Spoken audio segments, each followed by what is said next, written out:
Hello friends, आज मैं आपण मानक पई नै आसीची एक हेल्दी आउ स्वास्थ्यकर रेसिपी।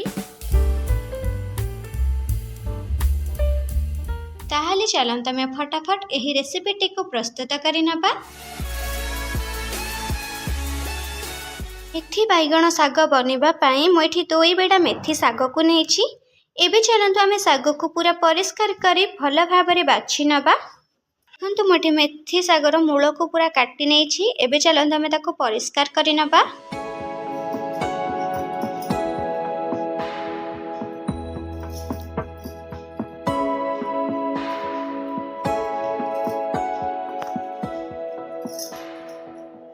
देखंतु मु जेउ भली भाबरे मेथी साग को परिष्कार करि नउछि सेही भली भागरे आपण माने मेथी सागरु परिष्कार करि नेबे। केवल पत्ररा को नेबे, तार झेंटीरा को फोपाड़ी देबे।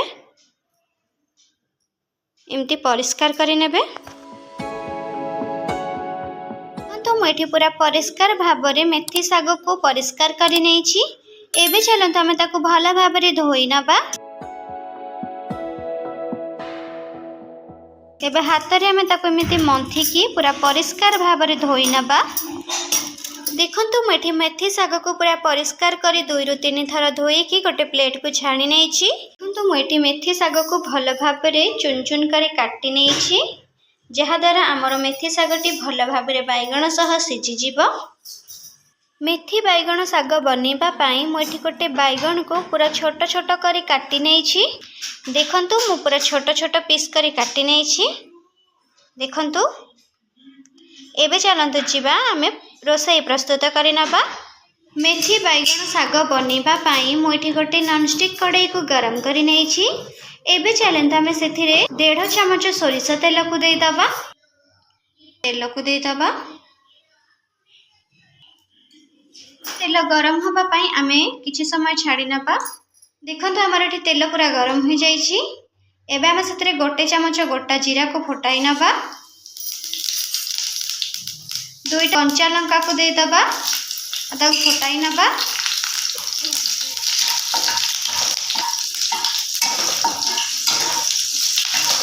कंचा लंका और जीरा मोर टिके फुटी गला परे आमे सेथिरे काटी रखिथिबा पियाज को दे दबा। मु आगरो गोटे पियाज को काटी की पूरा चुन चुन करी नेथिली।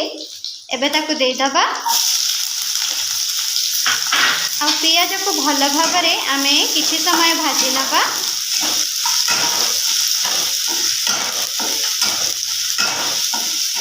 देखंतु हमर एठी पियाज भाजी होई गलानी। एबे हम सेथिरे काटी रखिथिबा बैगण को दे दबा। पियाज सह बैगण को भल भाबरे भाजी नबा। बैगण को भल भाबरे पियाज सह भाजी नबा। आ मने रखंतु बैगण को हाई फ्लेम रे भाजीबे, कारण बैगण हमर जदी लो फ्लेम रे भाजिबा ताहाले हमर बैगण कंचिया होई जिवो। सेति पई गैस को पूरा हाई फ्लेम रे रखिबे आ पियाज को भाजी चलिबे। एबे हमें सेतिरे बैगण सिझिबा पई स्वाद अनुसार लूण को दे दबा। स्वाद अनुसार लूण को दे दबा। आ बैगण सह भल भाबरे मिसाई नबा। एबे बैगण भाजी हेबा पई आमे किछि समय एमिति छाडी नबा।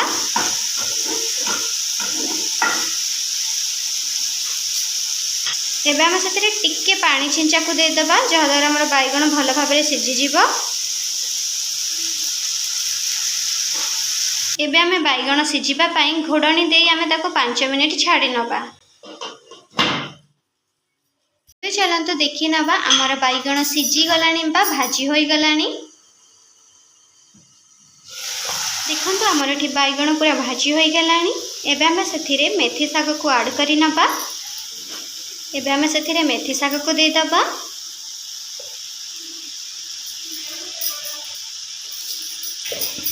एबे बैगण सह भल भाबरे मेथी साग को भाजी नबा बा मिसाई नबा।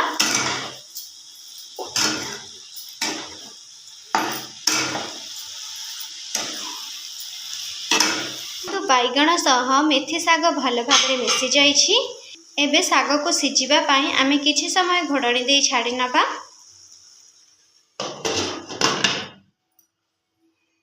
चलते आम बटणी काढ़ी देखि नबा हमर मेथी साग होई प्रस्तुत होई आसिलानी कि नहीं।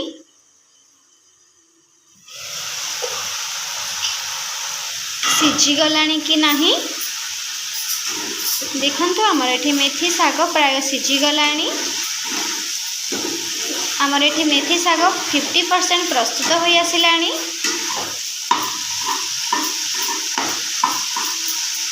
एबे आमे ताको एमिति भल भाबरे किछि समय पिठिपातिया साहाय्य भाजी नबा। देखंतु हमर एठी मेथी साग पूरा प्रस्तुत हो जाइछि। एबे आमे गैस को ऑफ करि नबा। एबे चलंतु आमे मेथी साग को गोटे प्लेट को बाहर करि नबा।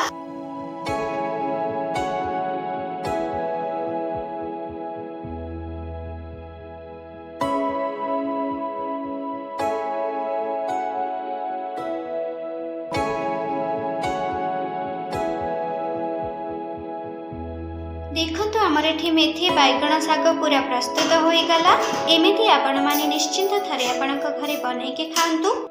आउ जदि आज रेसिपीटी आपण मानक भल लागि थाए प्लीज मो चैनल को लाइक शेयर सब्सक्राइब करि नेबे। ताहाले आज पई सेतिके बंधु माने पुणी देखा हबा अन्य एक रेसिपी रे। सेते पर्यंत आपण माने भलरे थांतु। आसुची टाटा जय जगन्नाथ।